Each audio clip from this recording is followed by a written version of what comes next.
এজন ব্যক্তি আছে নেকি যাৰ কোনো সমস্যাই নাই, তেনেহ'লে মই আপোনাক সাৱধান কৰি দিব বিচাৰিছোঁ যে আপুনি সাংঘাতিক পয়মালত পৰিব।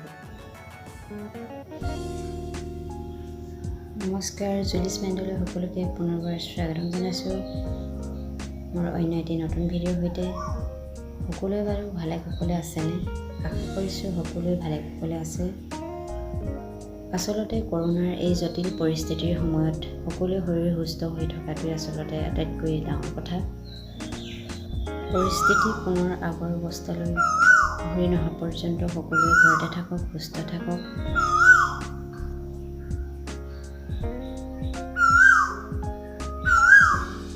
ওচৰতে কুলি চৰাই এজনীৰ মাত শুনিছেনে বাৰু? এতিয়া কুলি চৰাই মাতি আছে বাৰু। যি কি নহওক, কৰোনাৰ সমস্যা বাৰু এটি নিশ্চয় সমাধান হ'ব। পুনৰ আগৰ পৰিস্থিতি ঘূৰি আহিব, সমস্যাৰ অন্ত পৰিব। কিন্তু আমাৰ সকলোৰে ব্যক্তিগত জীৱনত সঁচাকৈ সমস্যাৰ অন্ত নাই। আমি বিভিন্ন সময়ত বিভিন্ন ধৰণৰ সমস্যাৰ সন্মুখীন হৈ আহিব লগা হৈছে।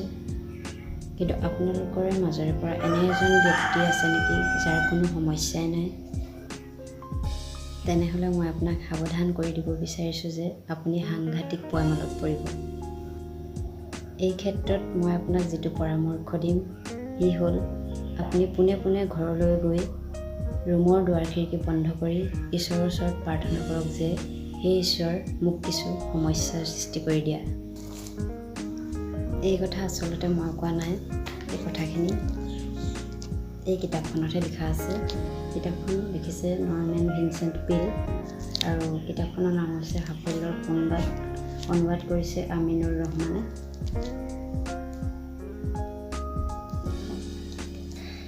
আচলতে যোৱা দুদিনমানৰ আগতে এই কিতাপখন পঢ়িছিলোঁ, পঢ়ি খুবেই ভাল লাগিল।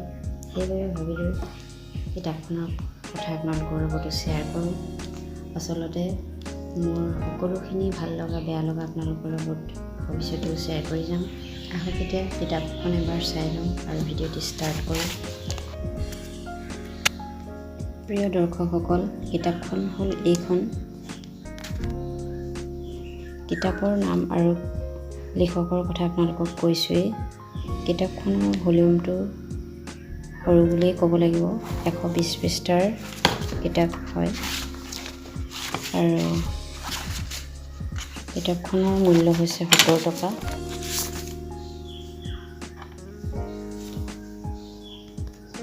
এই কিতাপখন আচলতে এফালৰ পৰা পঢ়ি যাব লাগিব বুলি কোনো কথা নাই। কিতাপখন যদি আপোনালোকে পঢ়িম বুলি ভাবিছে, আচলতে যিসকলে কিতাপখন পঢ়া নাই তেওঁলোকে যদি পঢ়িম বুলি ভাবে তেনেহ'লে যিকোনো এটা পৃষ্ঠা লুটিয়াই আপোনালোকে পঢ়িব পাৰিব। তাতে 7টা ভাগ কৰি দিয়া আছে কিতাপখন। আপোনাৰ যিটোৱে পৃষ্ঠা পঢ়িবলৈ মন যায় সেই অনুপাতে আপোনালোকে পঢ়ি যাব পাৰিব। এফালৰ পৰা পঢ়ি যাব লাগিব বুলি কোনো কথা নাই। এই ধৰণৰ কিতাপ এই পৃথিৱীত আৰু হাজাৰ হাজাৰ হয়তো আছে, কিন্তু এই কিতাপখন বৰ বেছি ডাঙৰ নহয়। বৰ বেছি ডাঙৰ কিতাপ পঢ়িবলৈ সকলোৰে সময়ৰ অভাৱ। ব্যস্ততাপূৰ্ণ জীৱন কটোৱা সকলোৱে এই কিতাপখন কম সময়ৰ ভিতৰতে পঢ়ি শেষ কৰিব পাৰিব। বাৰু সেয়া যি কি নহওক, এতিয়া আহোঁ কিতাপৰ কথাৰ মাজলৈ। কিতাপখনৰ পৰা মই আচলতে আপোনালোকক কেইটামান পেৰেগ্ৰাফ আৰু নিৰ্দিষ্ট কিছুমান উক্তিহে ক'ম, মানে আপোনালোকক পঢ়ি শুনাম। গোটেই কিতাপখন পঢ়িবলৈ হ'লে বা আপোনালোকক ক'বলৈ হ'লেও বহুত দীঘলীয়া হ'ব ভিডিঅ'টো। সেইবাবে নিৰ্দিষ্ট কেইটামান পেৰেগ্ৰাফ আৰু উক্তিহে আপোনালোকক পঢ়ি শুনাম। গতিকে ভিডিঅ'টো শেষলৈকে চাই থাকিব। মই প্ৰথমে আপোনালোকক 2 নম্বৰ পাঠটোকে পঢ়ি শুনাব লৈছোঁ। 28 পৃষ্ঠা। 2 নম্বৰ পাঠত লিখা আছে, নিজৰ সমস্যাৰ নিজেই মোকাবিলা কৰক। আমেৰিকাৰ অন্যতম শ্ৰেষ্ঠ আদৰ্শবাদী পুৰুষ ষ্টেনলি আৰ্নল্ডে এষাৰ বৰ তাৎপৰ্যপূৰ্ণ কথা কৈছিল, প্ৰতিটো সমস্যাৰ মাজতেই তাৰ সমাধানৰ বীজ লুকাই থাকে। এই উক্তিৰ সাৰমৰ্ম এয়েই যে সমস্যা একোটাৰ মাজৰ পৰাই ওলাই আহে তাৰ সমাধান। তাৰ পাছত লিখা আছে, লেখকে কৈছে যে আপোনাক এটা প্ৰশ্ন কৰোঁ, আপোনাৰ জীৱনত যদি কোনো সমস্যাই নাথাকিলহেঁতেন তেনেহ'লে বাৰু আপুনি আপোনাৰ জীৱনটোক ভালদৰে উপভোগ কৰিব পাৰিলেহেঁতেননে? এই প্ৰশ্নৰ উত্তৰত মই আপোনালোকক এটাই কাহিনী শুনাম। লেখকে এটা কাহিনী শুনাইছে, সেইটো পঢ়ি দিছোঁ। এদিনাখন 5th এভিনিউৰে গৈ থাকোঁতে হঠাৎ লগ পালোঁ জৰ্জ নামৰ মোৰ এজন পুৰণি বন্ধুক। সিদিনা জৰ্জক অত্যন্ত বিমৰ্ষ দেখাইছিল। তেওঁক দেখি ধাৰণা হৈছিল তেওঁৰ জীৱনৰ পৰা সকলো আনন্দ ফূৰ্তি যেন কোনোবাই কাঢ়ি নিছে। সি যেন এটা জীৱন্ত মৃতদেহ। সেয়ে তেওঁক দেখি মই পোনপটীয়াকৈ সুধিলোঁ, হেৰা জৰ্জ, কেনে আছা? তোমাৰ কিবা হৈছে নেকি এনেকুৱা দেখাইছে যে? মোৰ প্ৰশ্নৰ উত্তৰত সি একেলেঠাৰে 15 মিনিটমান তেওঁৰ সমস্যাৰ বিষয়ে বকি গ'ল। তেওঁৰ সমস্যাৰ কোনো সীমাসংখ্যা নাই। তাৰ তালিকা ক্ৰমে দীঘল হ'বলৈ ধৰিলে। স্থান, কাল, পাত্ৰ পাহৰি তেওঁ এফালৰ পৰা নিজৰ সমস্যাৰ বিষয়ে কৈ যাব ধৰিলে। এটা সময়ত তেওঁ ভাগৰি পৰি তেওঁ মোক কাতৰভাৱে ক'লে, নৰমেন, মোক বচোৱা, তুমি মোক ৰক্ষা কৰা, নহ'লে মই শেষ হৈ যাম। আৰু মই কথা দিছোঁ, তুমি যদি মোক এইবোৰ সমস্যাৰ পৰা মুক্ত কৰিব পাৰা তেনেহ'লে তোমাক মই নগদ $1000 দক্ষিণা হিচাপে দিম। তুমি মাথোন মোক এই সমস্যাবোৰৰ পৰা মুক্তি কৰি দিয়া। মই চিৰজীৱন তোমাৰ ওচৰত ঋণী হৈ থাকিম। কিছু সময় ভাবি চিন্তি মই তেওঁক কেইটামান পৰামৰ্শ দিলোঁ। বেছ ভালেই আছিল পৰামৰ্শকেইটা। বাস্তৱ পৰিস্থিতিৰ ভিত্তিত মই তেওঁক পৰামৰ্শবোৰ দিছিলোঁ, কিন্তু সেইবোৰ তেওঁৰ মনঃপূত নহ'ল। তেওঁ কাউমাউ কৰি উঠিল, কিবা কিবি বকিবলৈ ধৰিলে। মই বুজিলোঁ তেওঁ সঠিক পথলৈ আনিবলৈ বিচাৰিলে মই অলপমান কঠোৰ হ'ব লাগিব। সেয়ে মই কিছু গম্ভীৰ হৈ ক'লোঁ, তোমাৰ সমস্যাবোৰ সম্পূৰ্ণৰূপে সমাধান কৰাৰ আন এটা উপায়ৰ কথাও মই অৱশ্যে জানো, কিন্তু মোৰ বিশ্বাস নহয় তোমাৰ দ্বাৰা এই কামটো সম্ভৱ হ'ব বুলি। মোৰ এই কথাখিনি শুনিয়ে তেওঁ অতি উৎসাহিত হৈ চিঞৰি উঠিল, নাই নাই নৰমেন, তুমি তেনেকৈ নক'বা। তুমি কোৱা, কিনো সেই পথ যি পথেৰে আগুৱালে মোৰ সকলোবোৰ সমস্যাৰ পৰা মুক্তি পাব পাৰিম? মই ক'লোঁ, শুনা, সিদিনাখন মই বিশেষ চৰকাৰী কাম এটাত এঠাইলৈ গৈছিলোঁ। তাৰ বিভাগীয় বিষয়াজনে মোক জনালে যে তেওঁৰ তত্ত্বাৱধানত তাত প্ৰায় 1 লাখ মানুহ আছে আৰু তেওঁলোকৰ কোনো এজনৰ কোনো সমস্যা নাই। তেওঁলোক সকলো ধৰণৰ সমস্যাৰ পৰা মুক্ত। মোৰ কথা শুনাৰ লগে লগেই জৰ্জে আনন্দত জঁপিয়াই উঠি মোক প্ৰায় সাবট মাৰি ধৰাৰ দৰে কৰিলে আৰু কাতৰভাৱে ক'বলৈ ধৰিলে, বন্ধু নৰমেন, তুমি আৰু এটা মুহূৰ্তও পলম নকৰি মোক সেই ঠাইলৈ লৈ ব'লা। সেই ঠাইলৈ মই যেনেকৈ নহওক যামেই, লৈ ব'লা না প্লিজ।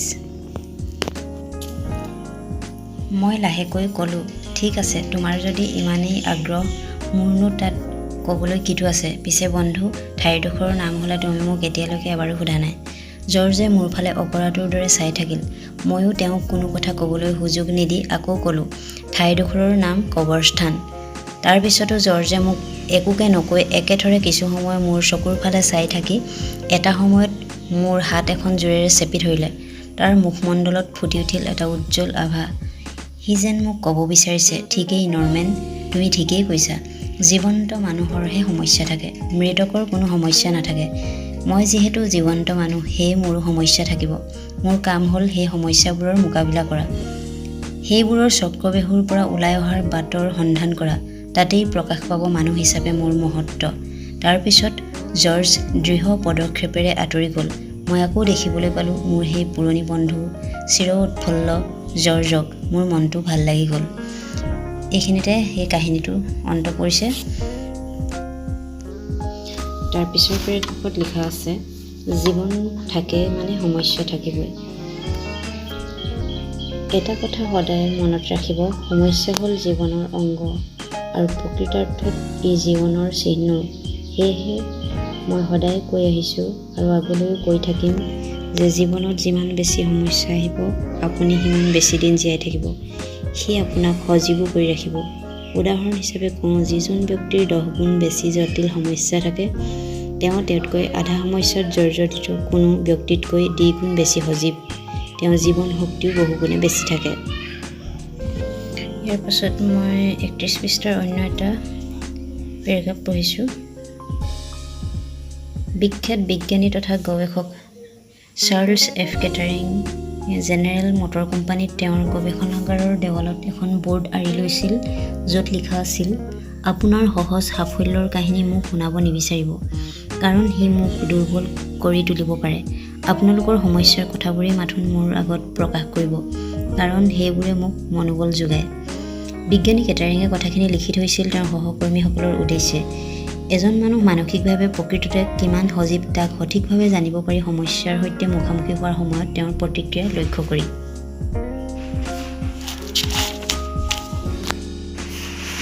আমাৰ সমাজত দুই শ্ৰেণীৰ মানুহ আছে। এক শ্ৰেণীৰ মানুহে একোটা সাধাৰণ সমস্যাতে বিচলিত হৈ পৰে আৰু আনটো শ্ৰেণীয়ে যিকোনো সমস্যাকে চেলেঞ্জ কৰিব পাৰে স্বাভাৱিকভাৱে।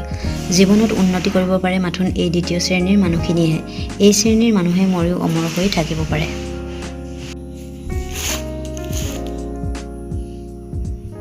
এইবাৰ পঢ়ি শুনাইছোঁ আপোনালোকক 62 পৃষ্ঠাৰ লিখা কথাখিনি।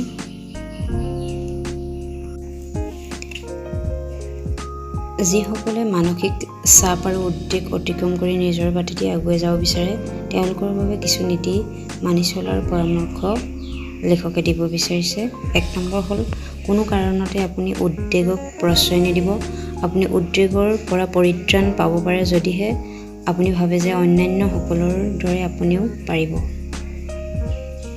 2 নম্বৰ, মনত ৰাখিব, ভাৱনা চিন্তাহীন জীৱন গঢ়ি তোলাটো আজিৰ সময়ত এটা কঠিন কাম। তাৰ বাবে গভীৰ অনুশীলনৰ প্ৰয়োজন। সেই কাম আপুনি আজিৰ পৰা আৰম্ভ কৰি দিয়ক। 3 নম্বৰ, শান্তিপূৰ্ণ কথাকৈ প্ৰশান্তি আনিবলৈ চেষ্টা কৰক। প্ৰতিটো মুহূৰ্ত শান্তিৰে কটাবলৈ চেষ্টা কৰক। ইয়াৰ আচৰিত ধৰণৰ নিৰাময় শক্তি আছে। 4, আপোনাৰ পাৰিপাৰ্শ্বিকতাক যিমান দূৰ সম্ভৱ শব্দমুক্ত কৰাৰ চেষ্টা কৰক। শব্দ যিমান কম হয় সিমানেই ভাল। 5, আপোনাৰ ধৰ্মীয় প্ৰক্ৰিয়াৰ মাজেদি শান্তিৰ প্ৰাৰ্থনা কৰক। এইটো আপোনাৰ একান্ত নিজস্ব পদ্ধতি।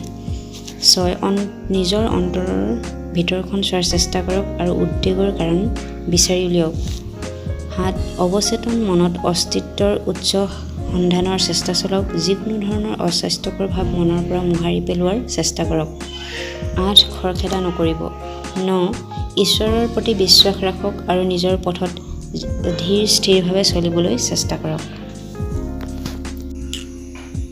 এইবাৰ আহিছোঁ 59 পৃষ্ঠাৰ এটা পেৰেগ্ৰাফলৈ। দুশ্চিন্তাক আঁতৰাই থৈ মনক অচঞ্চল কৰি উদ্বেগ আৰু চাপমুক্ত কৰাৰ কৌশল আয়ত্ব কৰাটো তেনে কোনো টান কাম নহয়। তাৰ বাবে প্ৰয়োজন মাথোন দীৰ্ঘদিনৰ অনুশীলন আৰু মানসিক দৃঢ়তা। এই অভ্যাস সাধাৰণতে সহজে নাহে। সি আহে যদিহে একাগ্ৰতা আৰু দৃঢ়তা থাকে। এই কথা কেতিয়াও মনলৈ নানিব যে মাথোন এইবোৰ পঢ়িয়েই বা আন 10টা নীতি মানি চলিলেই আৱেগ নিয়ন্ত্ৰণ কৰাত সমৰ্থ হ'ব পাৰিব। আৱেগক কেতিয়াও সহজে নিয়ন্ত্ৰণ কৰা সম্ভৱ নহয়। আচল কথা হ'ল মানুহে এই শক্তি আয়ত্ব কৰিব পাৰে নিয়মিতভাৱে চৰ্চা কৰি। এইবাৰ আহিছোঁ 46 পৃষ্ঠাৰ পেৰেগ্ৰাফলৈ। এই পেৰেগ্ৰাফত লেখকে সমস্যাৰ সমাধান হিচাপে আৰু ইয়াৰ সফলতানো কেনেকৈ পাব পাৰি তাৰ কিছু দিশ আগবঢ়াইছে। তাৰ 1 নম্বৰ, প্ৰতিটো সমস্যাৰ আঁৰত লুকাই থাকে এটা ভাল দিশ, তাক হৃদয়ংগম কৰাৰ চেষ্টা কৰক। সেয়ে সমস্যাত পৰিলে মনত বেজাৰ নকৰিব। 2, একমাত্ৰ জীৱিত মানুহৰহে সমস্যা থাকে। যিমান বেছি সমস্যা আহিব সিমানেই আপুনি জীৱনী শক্তি লাভ কৰিব। সেয়েহে কিবা সমস্যাৰ মুখামুখি হ'লে বিমৰ্ষ নহৈ বৰং সুখী হ'বলৈ চেষ্টা কৰক।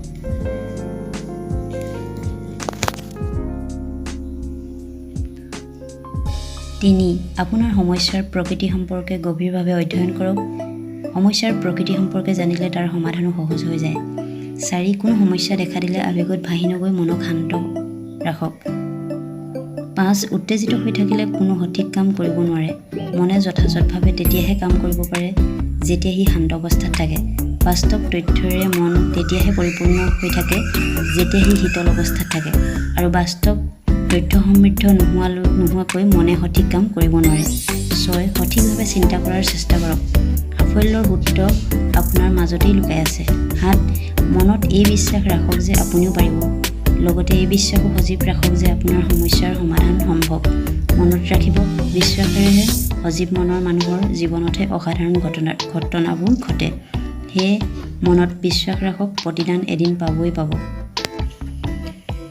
সঁচাকৈ প্ৰত্যেকৰে জীৱনত সমস্যা আৰু বাধা আছে। তাকে আটাইতকৈ বেয়া অৱস্থা বুলি ধৰি লৈ আমি সঠিক কাম কৰাত ব্যৰ্থ হওঁ। সেয়ে কল্পনাৰ শক্তিক বাস্তৱায়িত কৰি আমি সকলো ধৰণৰ বাধা অতিক্ৰম কৰিব পাৰোঁ। মন আৰু হৃদয়ক বাধা অতিক্ৰম কৰিবলৈ দিলেই শৰীৰে সেই বাধা অতিক্ৰম কৰিব পাৰে। সমস্যাই আমাক সঁচাকৈয়ে জুৰুলা কৰে, দুশ্চিন্তাত ভোগায়। সমস্যা থকাৰ বাবে আমি সঠিক কাম এটা কৰাত সফল হ'ব নোৱাৰোঁ, আৰু সফল হ'ব নোৱাৰাৰ বাবে হয়তো আমি হতাশাত ভুগিব লগা হয়। এই কিতাপখন পঢ়ি হতাশাৰ ভাৱ দূৰ হোৱা যেন অনুভৱ কৰিব পাৰিব আৰু কৰ্মোৎসাহ পাব বুলি আশা কৰিব পাৰি। আৰু সেইকাৰণে মই এই কিতাপখনৰ কথা আপোনালোকৰ লগত শ্বেয়াৰ কৰিলোঁ। ভিডিঅ'টি ইমানতে সামৰণি মাৰিব লৈছোঁ। ভিডিঅ'টি যদি চাই ভাল পালে তেন্তে লাইক কৰিব, শ্বেয়াৰ কৰিব আৰু কমেণ্ট কৰি জনাব।